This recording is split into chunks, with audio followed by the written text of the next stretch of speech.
was an evening of January 1978. Location, Springbrook, within the mountains of the Gold Coast hinterland. A man by the name of David Window drove his friend Scott Pilgrim to his home on Springbrook Road and agreed to meet later. When David arrived back, Scott was gone. He eventually found Scott at the then Springbrook Homestead, one of the only restaurants on the mountain at the time. 4 kilometres away from Scott's home, and Scott ran the entire way. As it turned out, shortly after David had dropped Scott at his house, Scott heard a noise outside his window.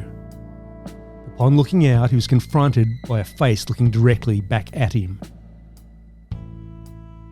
He was 2 metres or 6.5 feet tall, deep-set eyes and ape-like characteristics. Before he knew it, the creature had quickly entered through an open door. Scott grabbed a nearby chair and hurled it in terror, striking it in the leg. The Yowie turned and retreated back into the forest.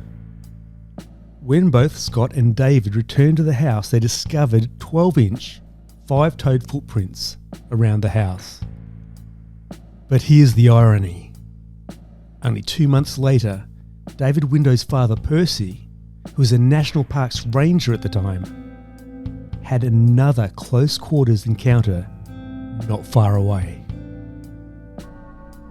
In March of 1978, Percy Window, while working at the Best of All lookout, heard a strange grunting noise coming from the nearby forest. At the time, what was going through Percy's mind was escape pig. So he was looking for prints and trotter marks. Slowly and surely, Percy crept towards the noise. As he got closer, he looked up.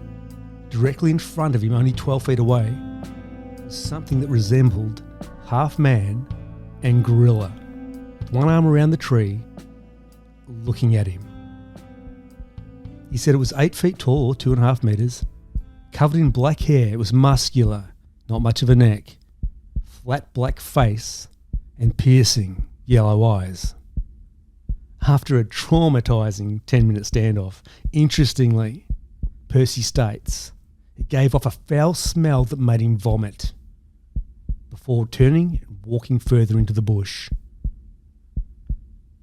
From the experiences in January and March of 1978 of Scott Pilgrim, David Window and his father Percy Window at the Best of All lookout, let me take you back 3 months prior and only a few kilometres away to one of Australia's best known and most widely documented Yowie sightings from October 1977.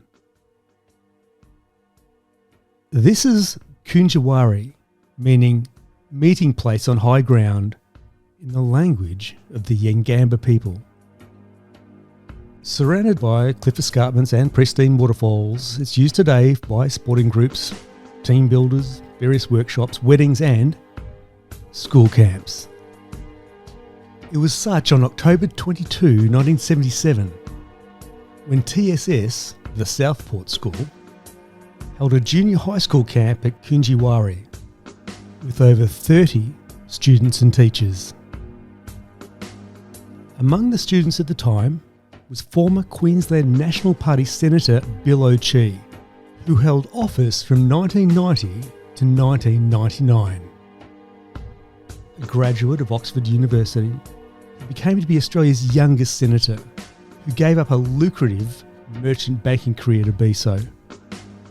Bill had always been an overachiever in every capacity of his life, including academia, mentoring, coaching, sporting.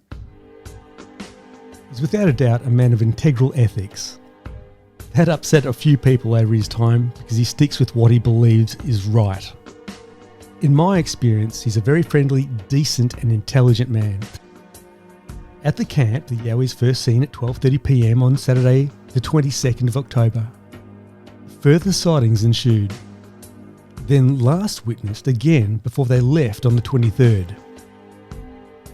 On the first occasion, 20 students witnessed the Yowie from the hut windows. It was behind the complex, on the bushland escarpment side, and viewed long enough for them to pass a pair of binoculars to each other a few times over for a more detailed examination. That night, it came back and was heard making extraordinary noises and witnessed tearing up the foliage by the roots. The next morning, a male teacher, Kevin Brooks, and a few students combed the area before they left, despite the caretaker's warnings. The caretaker already had knowledge of the Yowie based on the previous caretaker's sightings. While on the higher ground, Mr. Brooks and the students found various signs, while the caretaker and students were watching from the huts, as Bill will explain in the video. But the headline here was the other students, while viewing from the safety of the camp, say they caught glimpses of the creature not far away from where they were searching at the time. On their way back to TSS on the bus, they were told by the junior school headmaster, Peter Rogers, to keep things quiet about the sightings. Again, being a man of principles, Bill stuck to his guns and refused to be denied of what he witnessed that weekend. The story was submitted to the school newspaper, but was heavily censored. On November 17, a few weeks later, frustrated by the cone of silence ordered by the school principal, Bill decided to spill the beans himself, and to do it publicly to the Gold Coast Bulletin, claiming the school is embroiled in a cover-up. The TSS masters were always known to rule with a heavy hand, as stated in the media today, also known by people I know who went there, that claim sometimes with an open fly, which is still reported in the media today. In the article, I would surmise that the Gold Coast Bulletin was also heavily edited. Bill states about 20 of us saw it several times over that weekend. It smashed small saplings like matchsticks. At one stage it came within 10 metres of our sleeping quarters, and we got a good look at it. It appeared to have no neck, its head sat squarely on its shoulders. Principal Rogers, of course, responded with no, this is all incorrect, just imagination of the children's minds. Thus Bill's frustration with the cover-ups, as I could imagine, which made him reach out beyond the school walls. Fast forward to 1993, a young Australian cryptozoology legend, or not so young, Tony Healy turned up with legitimately young Paul Cropper to write a comprehensive Bible on Australian cryptids they called Out of the Shadows. It was released in 1995. On a side note, there's also Bunyips and Bigfoots worth a mention, released in 1997 by Malcolm Smith. Both investigative bloodhounds, Tony Healy and Paul Cropper, dug up the November 1977 Gold Coast Bulletin article.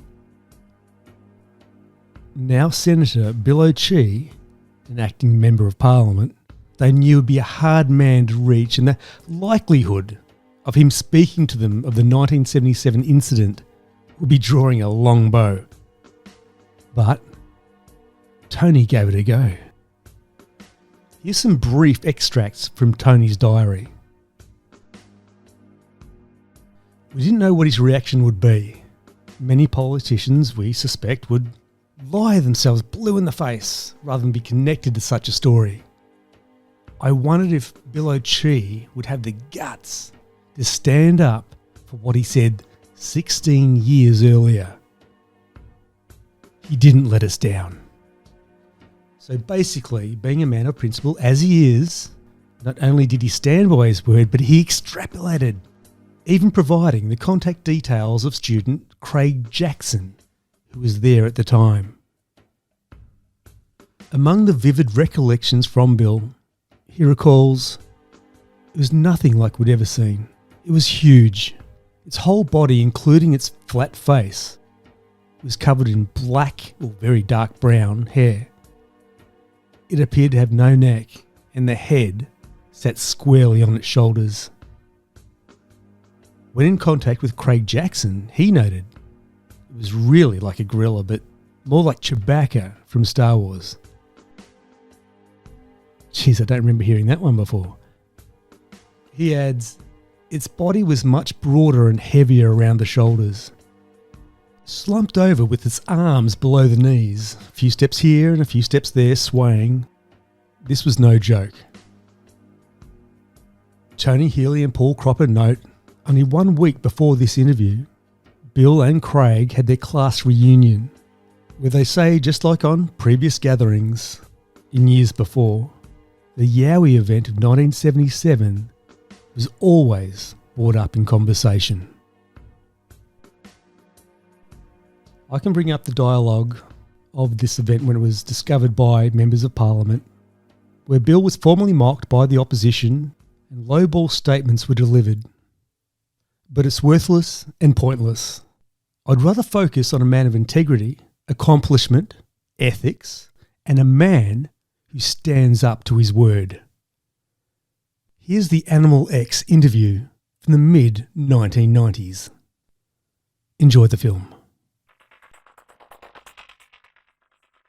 True that some sightings appear to be the work of hoaxers and charlatans, here in the nation's parliament is a Yowie witness whose motives cannot be questioned.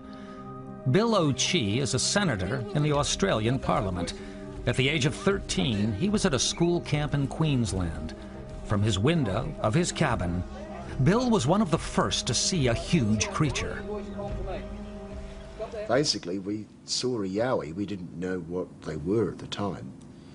We saw a sort of hairy, ape-like thing that probably would have stood about 8 feet tall. It moved in a sort of slightly crab-like fashion, and we observed it for probably about half an hour. We went up afterwards, we saw where it had been lying down in the grass. The impression of the animal was very clear in the grass. We followed it up to the tree line where it had disappeared. I didn't go in, but it was obvious that there was a trail of destruction where it had gone, broken branches and so on. But they lost the track in there. The teachers and boys lost the track. I was one of 2 or 3 boys sitting at the edge of the tree line, looking back down the hill, and it apparently reappeared behind us, but we couldn't see it. That night, there was a lot of noise very late in the night, and when we woke up the next day, we found huge shrubs had been ripped out by the roots, thrown around the surrounding paddock, and that there were very large footprints in the soil. Now, I'm a fairly strong fellow, and there's no way even today I could have ripped plants that size out by my bare hands. So whatever it is immensely powerful. But the sightings that he and his classmates experienced are still not enough evidence for some. You can't say that people didn't see something, but unless they have photographs, and funny, with all the cameras in the country, nobody's produced a good photograph. And the only bit of film I've seen of the North American one looks suspiciously like a man in a gorilla suit ambling along. So I'm not saying that people didn't see things, but in the half-light or in the bush or that, and maybe susceptible kids, you know, you can get your imagination worked up, and once one person suggests it, the rest begin to think that they maybe even believe that they've seen it. Sir, what's that? No, it wasn't mass hysteria because we didn't know what these things were. Don't touch it. There was physical evidence, and importantly, there were masters there as well. When we came back, we were told that we weren't allowed to talk about it. The masters didn't want the word getting out, but they'd seen the evidence as we had.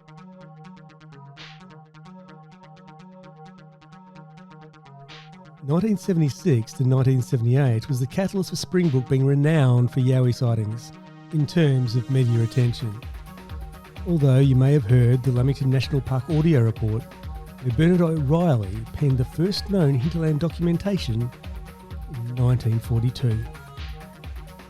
Thanks for watching.